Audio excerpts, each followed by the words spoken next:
বউ, ও বউ, রান্না কি হইছে? তাড়াতাড়ি খাবার দাও, আমার তো প্রচন্ড খিদা লাগছে। কি করে খাবার রাঁধবো? ঘরে কি খাবার রান্না করার মতো কিছু আছে? এখন কি তোমাকে পানি সিদ্ধ করে দেব? পানি খাবে? কেন বউ, এমনি করে কেন কইতাছো? আমি তো সেদিনই বাজার আনলাম, এখনই বাজার শেষ হয়ে গেছে। আহা, লোকের কথা শোনো। তুমি কি আজ বাজার করেছো? 7 দিন আগে বাজার করেছো। তোমার কি মনে হয় ঘরে শুধু তুমি একা আছো? আমি আছি, তোমার দুটো মেয়ে আছে। এরা কি না খেয়ে থাকবে? যা বাজার করেছো সেটা তো শেষ হয়ে গেছে। তুমি তো আর কাজেও যাচ্ছ না, এভাবেই শুয়ে থাকো। সবাই পানি খেয়ে বিছানায় পড়ে থাকি।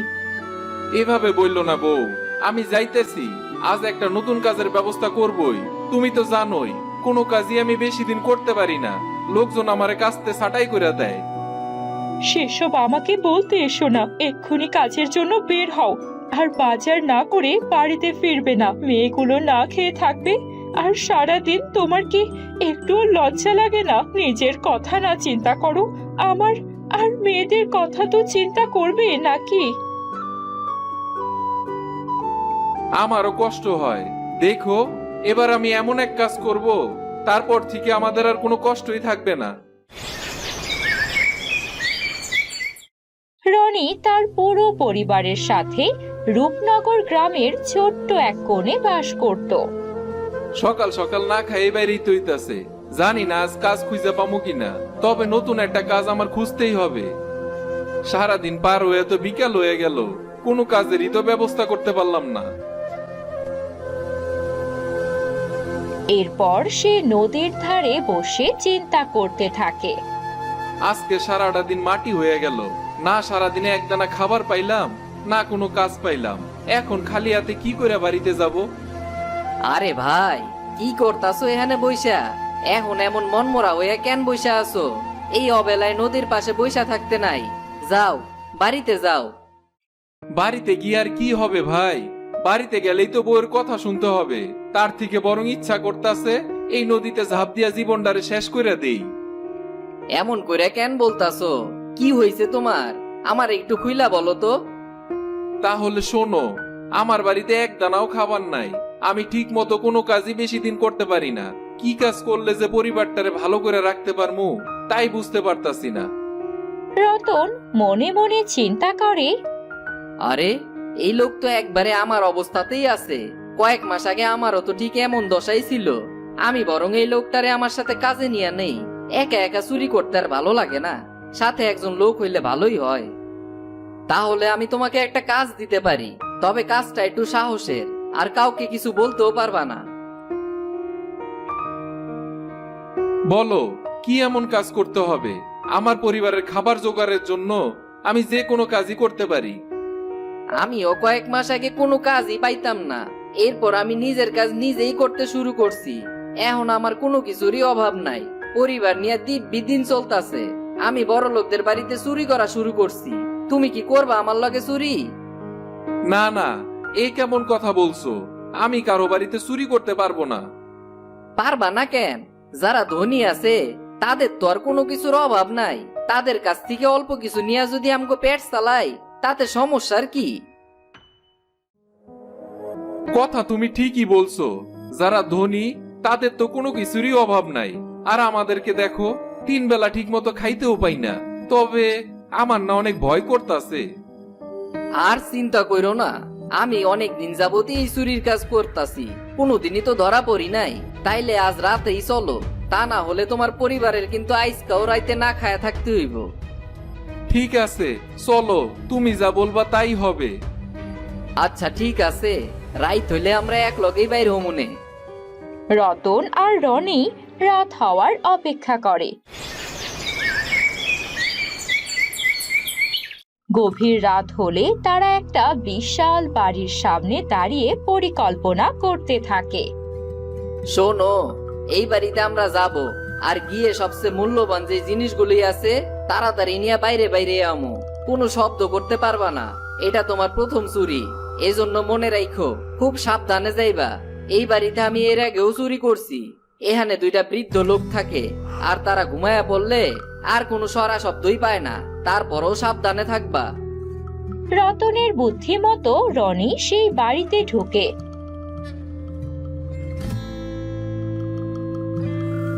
এবং সেখান থেকে মূল্যবান কিছু জিনিসপত্র নিয়ে তাড়াতাড়ি বাইরে বেরিয়ে আসে।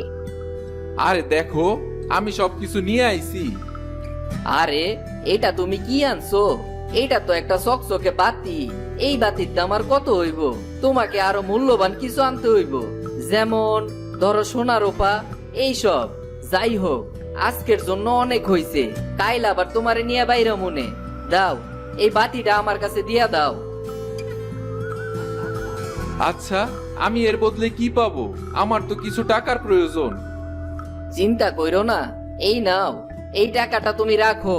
তুমি আর আমি একসাথেই চুরি করব, আর চুরির জিনিসগুলি আমি বিক্রি করব, আর সেই টাকা আমি তোমাকে দিয়ে দিব। বুঝতে পারছো? কারণ তুমি কোথাও এসব চুরির জিনিস বিক্রি করতে গিয়া ধরা পড়া যাইবা, তখন তোমারই সমস্যা হইব। তার চেয়ে ভালো আমি এসব বিক্রি করে তোমার টাকা দিয়ে দিব মনে। ঠিক আছে? ঠিক আছে, তোমাকে অনেক ধন্যবাদ।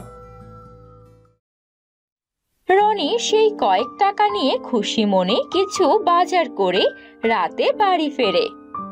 এতক্ষণে তোমার আসার সময় হলো, কিছু এনেছো নাকি খালি হাতে ফিরে এসেছো? মেয়েগুলো ঘুমিয়ে পড়েছে। এই তো আনছি, এই নাও বাজার সদাই। এখন থেকে আর আমাদের কোনো কিছু চিন্তা থাকবে না। এত বাজার সদাই কি করে আনলে? কি কাজ করছো আজকাল? এই কাজটা যেন ছেড়ো না, তোমার তো বেশি দিন কোনো কাজে টিকে না। চিন্তা কইরো না, এবার থেকে আর আমি তোমাদের কষ্ট করতে দেব না। যাই হোক, আমি আর এবারের কাজটা আর ছাড়বো না। এভাবেই কয়েকদিন চলতে থাকে। রনি আর রতন মিলে রূপনগর গ্রামে প্রতিদিন রাতে কিছু না কিছু চুরি করতে থাকে। গ্রামের জমিদার খুবই চিন্তিত হয়ে পড়ে। সে তার খাস লোকের সাথে চিন্তা করতে থাকে। আরে, গ্রামে হঠাৎ করে এত চুরি বেড়ে গেল কি করে? আগেও তো চুরি হতো, কিন্তু খুবই কম।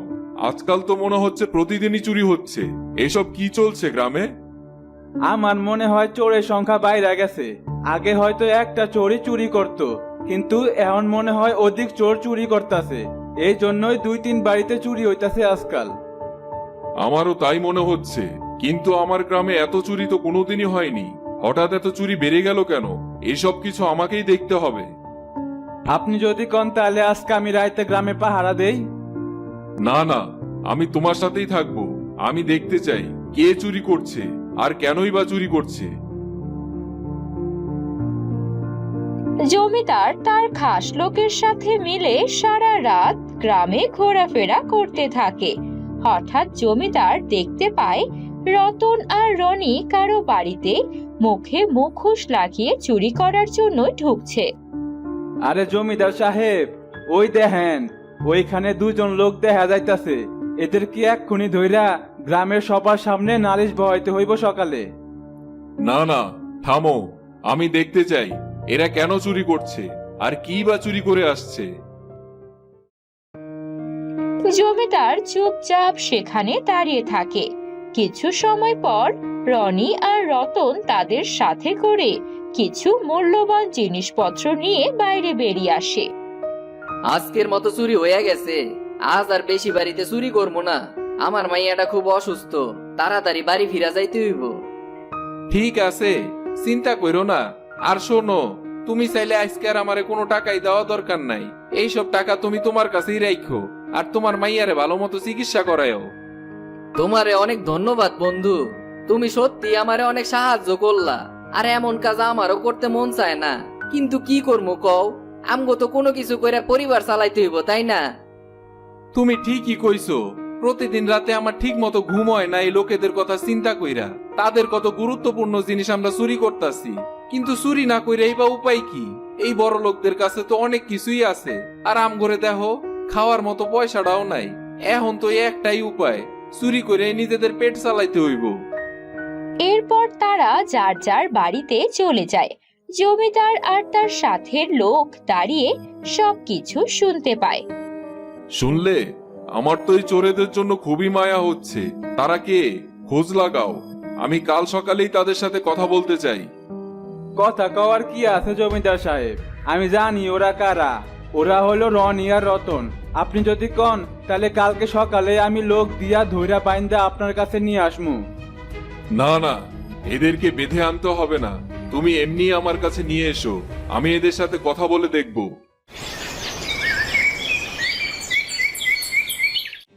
পরের দিন সকাল হলেই জমিদারের লোক গিয়ে রতন এবং রনিকে জমিদারের কাছে আসতে বলে। না জানি কি হইছে, জমিদার সাহেব কি কোনোভাবে বুঝতে পেরে গেছে যে আমরাই চুরি করতাছি? না না, তাহলে তো খুব অনর্থ হয়ে যাবে। আরে এত চিন্তা করতাছো কেন? তাড়াতাড়ি চলো, জমিদার সাহেব ডাকতাছেন।